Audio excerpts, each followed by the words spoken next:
clean up nice. Thank you.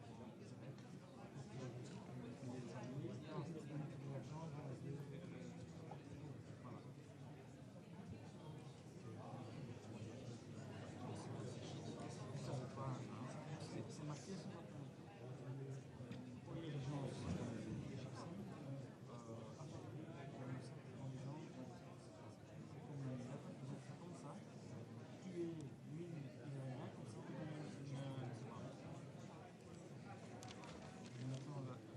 la masse c'est trop, tu et qui prennent les otages. Les otages sont en Kazakh, c'est condamné, en Kazakh parce que l'invasion se fait en les Américaines se font aussi de régiments, soldats.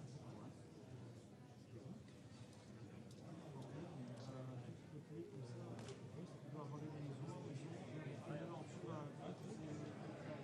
est là, il t'avance, et puis dans le nom derrière, voilà, c'est ça.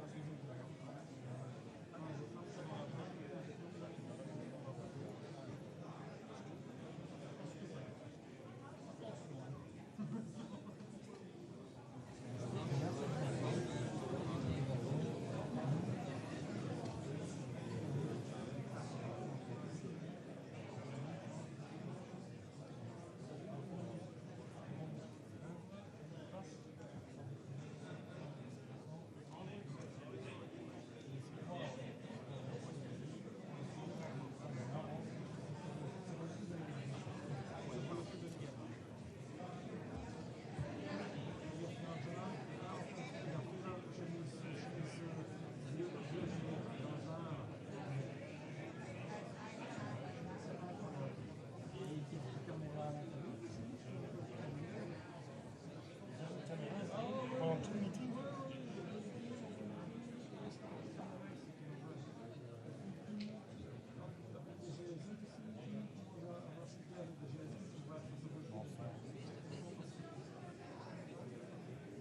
Là, on laisse le lead par les Américains. C'est eux qui gèrent.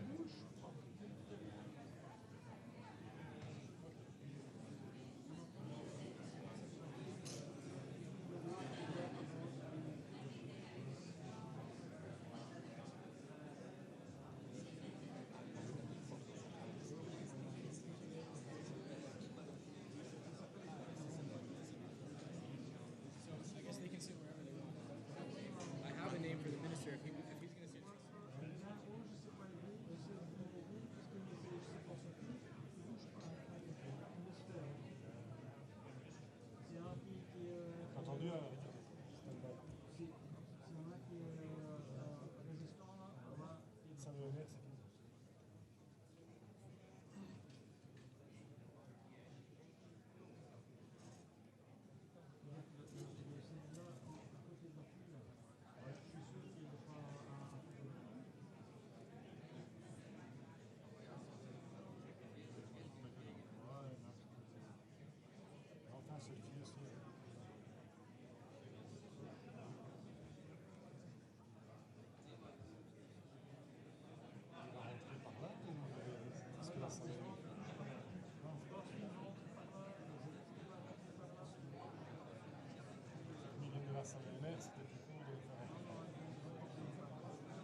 s'excuser avec un qui vient à la hauteur.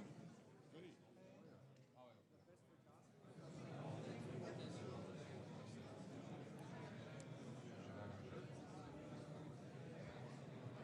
Quelle chance ce prix. C'est l'officier du travail qui va se faire par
ça, hop, et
Good morning, everyone. Thanks for joining us for the 16th meeting of the Ukraine Defense Contact Group.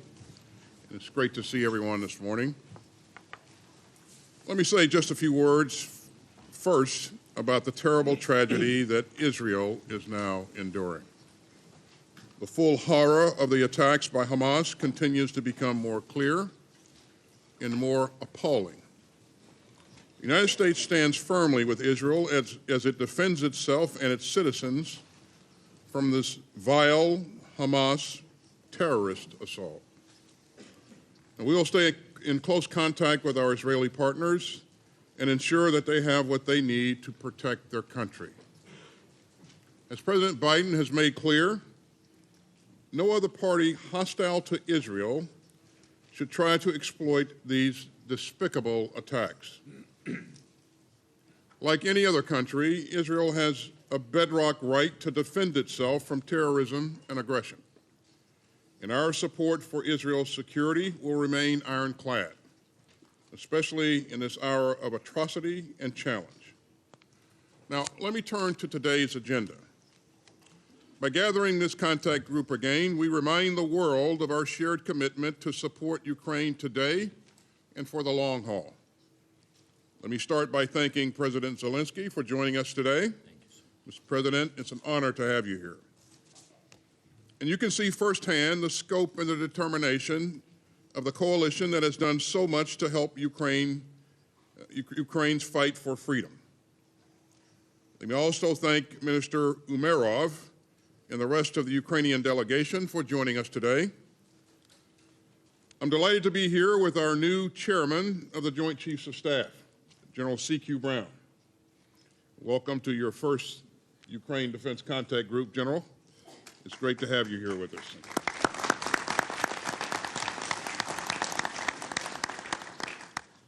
Now, this coalition continues to make history with our unity and our steadfast support for Ukraine.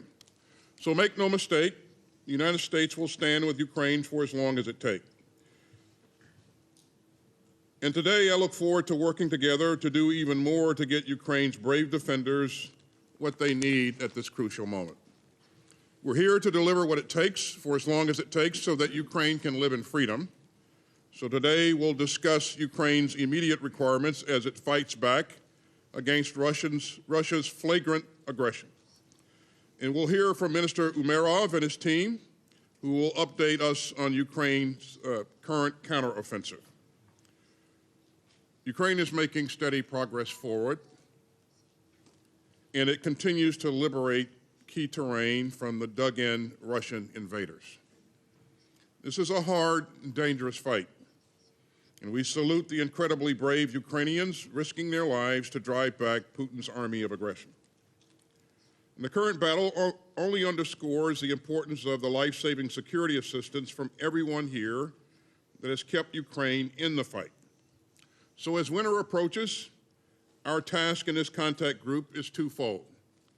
We must continue to rush Ukraine what it needs to meet its current challenges, even as we continue to develop Ukraine's combat capabilities to ward off future dangers.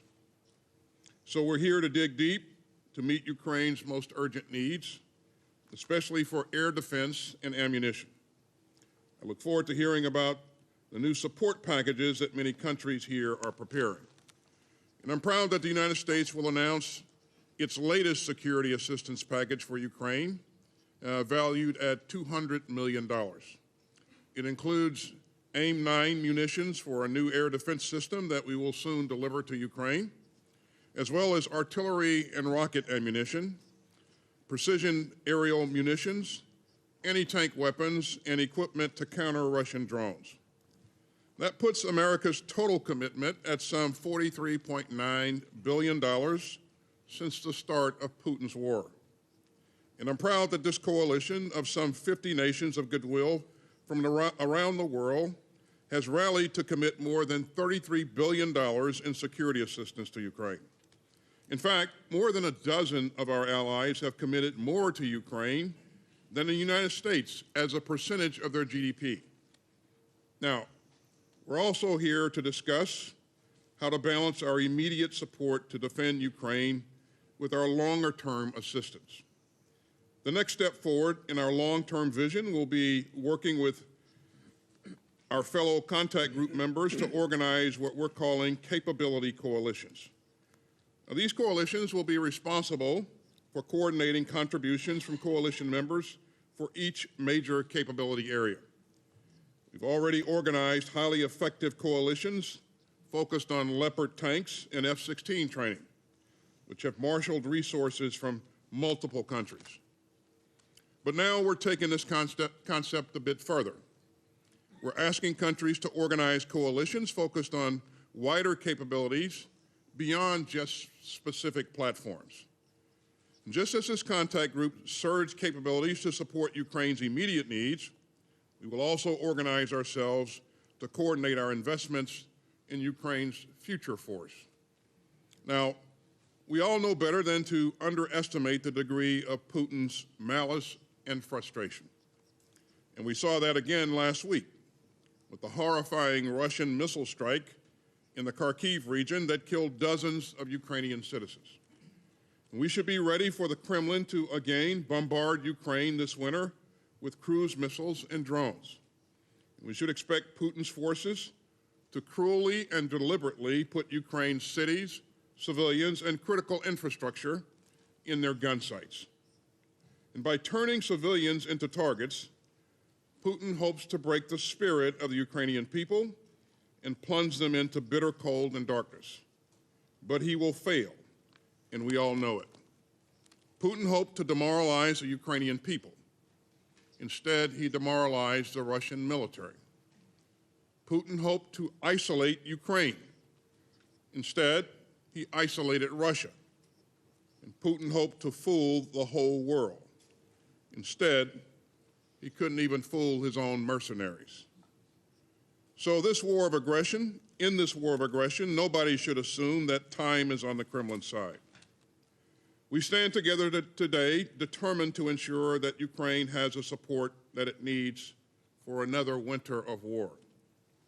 Unity will remain the beating heart of this coalition.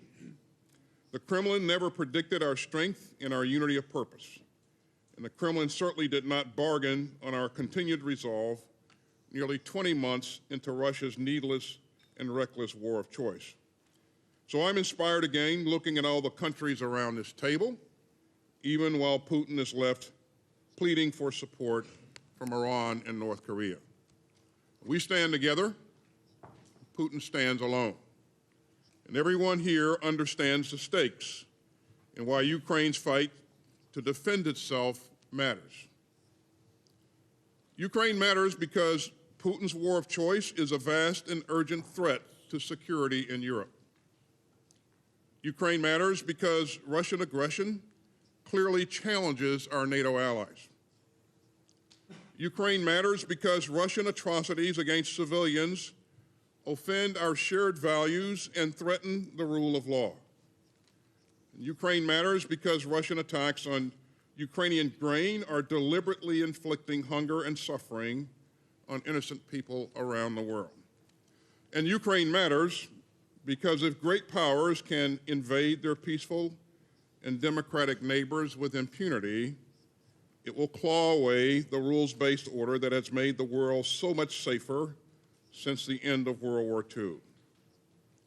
That is what has brought us together again. As I've said before, I continue to firmly believe that our support for the forces of freedom in Ukraine will hold fast in any season or any storm. So thanks again for being here. And now, for the first time in person at the Ukraine Defense Contact Group, let me give the floor to President Zelensky. Mr. President, welcome again. We're delighted to have you here. Thank you so much.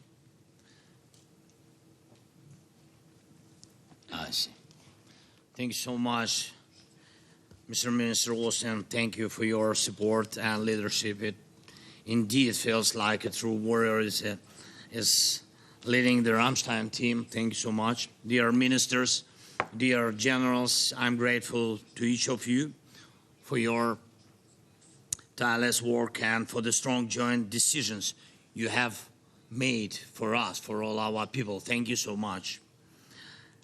General Brown, this is the first time you are participating in a Ramstein meeting, and I think it is very, very symbolic, given your military background as a combat pilot and an F-16 pilot. And I'm sure that together we will do many good things to defend freedom. Yes, Mr. Secretary General, and I thank you for your faith in Ukraine, for your confidence that Ukraine will be among the allies in NATO. Ladies and gentlemen, next Monday will mark the 600th day of our resistance to Russia's full-scale aggression against our people, against Ukraine. And today, no one can say for sure how many more days we will have to defend our independence and to defend our identity. But we can already say several things which are, I think, important. First, Putin will not achieve Ukraine. Second, Russia cannot afford a new arms race. And third, democracy can win this battle. And it is necessary not only for our country, but for every nation, for the whole world. Our time is not the time for the slavery of nations. You all know that Moscow's ambitions have never been limited to Ukraine, and we all want these ambitions to be defeated in Ukraine as soon as possible. And this is the best opportunity, so that we don't have to look for shells and supply tanks to other countries in Europe, Asia, Africa, that the Russian dictator may try to turn into ruins or seize into his crazy empire or zone of influence. And I know that NATO is ready and capable of protecting its members from external aggression. And may we never have to experience this in reality. And I know what steps can protect Europe and the world from the spread of Russian aggression. And I know what is needed to speed up the just end of this war. Let me emphasize a just end, full protection of our sovereignty, full restoration of our territorial integrity, full guarantee of Ukraine's security after this aggression. And we are now in a special situation on the front line, you know, and in a situation where it is important to put pressure. And without any pauses, it's very important, without any pauses, you will understand the principles of effective defense, and it is the defense that does not leave the enemy a chance to rest, recover, choose any other tactics. Russia has lost the initiative for today, and we are putting pressure on it. It is Ukrainian courage and your support that determine what is happening on the battlefield, and most importantly, what will happen on the battlefield. And although the occupiers are still trying to storm our positions, although our defense and counteroffensive actions are very difficult, it is still Ukraine. It is our soldiers who determine the course of events. And Russia cannot handle this war on its own. You can see it. It needs Iran. Russia cannot succeed without the Shahids and other help. It needs North Korea. Just imagine, for the first time in its history, Moscow has gone to Pyongyang to bow down.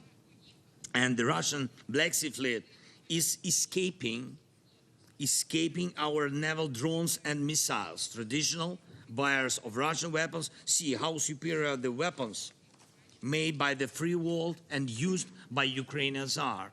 Russia is slowly but surely withdrawing from various points of geopolitical fractures in the world because it lacks its own strengths. But at the same time, it still has enough resources to incite conflicts and turn them into full-scale tragedies. And this is happening in the Sahel, and it can happen even more painfully in Israel and in the Middle East as a whole. We must not allow this to happen. We can prevent it, and we have to put even more pressure so that the aggressor weakens faster and does not have time to adapt to our pressure. And we need to make sure that Russia is heading for defeat and does not even attempt to claim anything else.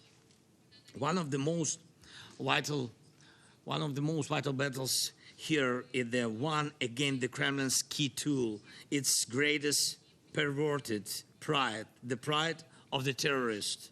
And last winter, Russia wanted to turn it into a weapon against us by destroying all our power plants and supply network. And I'm grateful to all of you, every country, every leader who helped us with air defense and energy equipment. It's really what a lifesaver for us, for all of us, for our people, our children. And obviously this winter, Russia will try to repeat those tactics, but with certain conclusions and greater terrorist efforts. Please know that even during that attack on Israel, terrorists target one of the largest power plants in the region. And until last winter, when Russia relied on these tactics, other terrorists had not done so in such attacks. And of course, our task now is to get through this difficult time, through this winter. But in fact, the real power of this task is fulfilled, is much greater than just getting through the winter. Air defense is a significant part of the answer to the question of when this war will end and whether it will end justly for Ukraine. And I'm confident that it can be so, it will be so. Everyone can see what the protection of the sky gives. It is guaranteed that there will be normal life in the cities. There will be an economy. There will be people. Long-range air defense can also ensure the functioning of our corridors in the Black Sea and the Danube region. Air defense will ensure that Russian jets will not be able to approach our Ukrainian borders, and therefore it will solve the issue of Russian guided bombs. And we all need this kind of push now, a step forward in our defense, air defense. For Ukraine, this will be a victory of life, and this is vital. For Russia, it will be a failure of its key strategy, the strategy of terror. What will it have left by this? And we need to protect people. We need the opportunity to live and accumulate economic activity, and we need normal exports. Grain is the key to global food security, Ukrainian grain. And then there is metallurgy also and other goods of our exports. It is economic basis of life. We need children to be able to study at schools, not only online, and we need people to live not only from one air alarm to another, but based on their plans for days, weeks, better months. When this happens, the majority of our people who have found temporary refuge abroad will start to come back. Millions of Ukrainians, I'm sure, the stronger we are socially and economically, the more powerful we'll be in the military sense. We will be able to ensure the work of a greater number and capacity of defense industries in Ukraine. We will be able to depend much less on the assistance of our partners, and we will be able to provide more support to the front line. Dear friends, we must win the winter battle against terror, and we can win it, and along with it, we can win the battle for how and whose terms this war will end. Ukraine can survive, and it will survive. However, it is important to take the weapons out of the hands of the enemy. What is Russia's strength? Let's be honest. only the fact that they can destroy lives. Russia is not capable of doing anything else. Is it a security donor? Really? No. A supporter of development? No. A political pole? No. A source of economical growth? No. A terrorist? Yes. Yes, that is the only thing. And that threatens Ukraine and many other nations. We need to get this instrument out of Russia's hands, the instrument of terror. And the answer is air defense and other types of weapons, the list of which we'll discuss, and my team, of course, will share with you. And above all, please remember that this will not only help to bring a just end to the war for us, but also keep the war away from you, from your borders and borders of your allies, from the alliance. Missiles and drones will not fall in Romania, in Poland, or elsewhere if they cannot overcome the protection of the Ukrainian sky. Terrorists like Putin or like Hamas seek to hold free and democratic nations as hostages, and they want power over those who seek freedom. The terrorists will not change, they just must lose. And that means we must win. We do. It requires patience, it requires steady and continuous support. We need to take the right steps that save lives of the people for real. Vital steps and strengthen the defense significantly. Air defense is a must, and I'm sure you heard me. Thank you for your invitation. Thank you very much for your attention and for your common big support during all these days, weeks, months of full-scale war. Thank you and your nations. Slava Ukraini!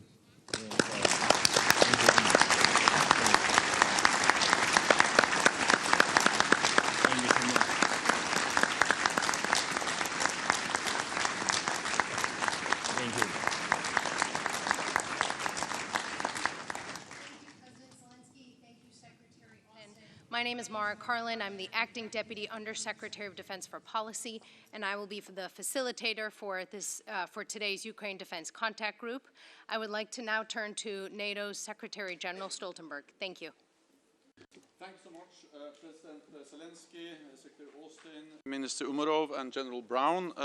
Distinguished colleagues, it's a great honor to welcome you all to the NATO headquarters. Secretary Austin, dear Lloyd, thank you for your leadership. You have been instrumental since day one in garnering international support to Ukraine's war effort. President Zelensky, your leadership, the heroism of the Ukrainian armed forces and the resolve of the Ukrainian people have impressed us all. When President Putin launched his full-scale invasion of Ukraine last year, he thought Kiev would fall within days and Ukraine within weeks. He was wrong. The Ukrainian armed forces have exceeded expectations again and again.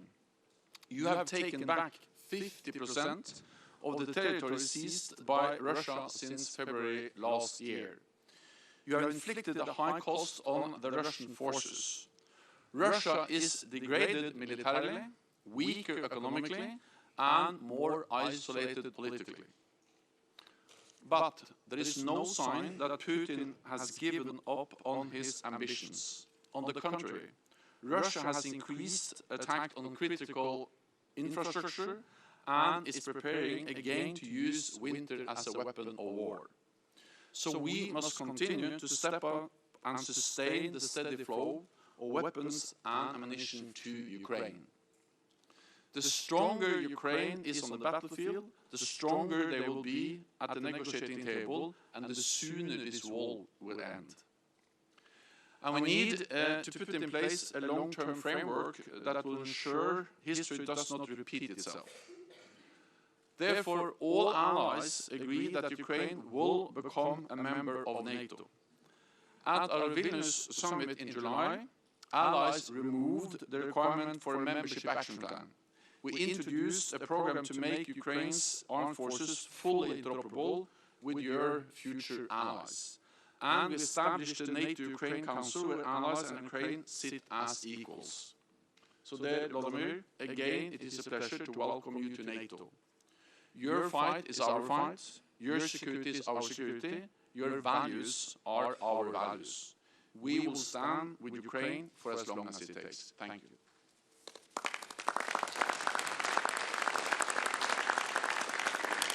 Thank you, Secretary Stoltenberg. We will now pause as the press departs. Thank you all very much.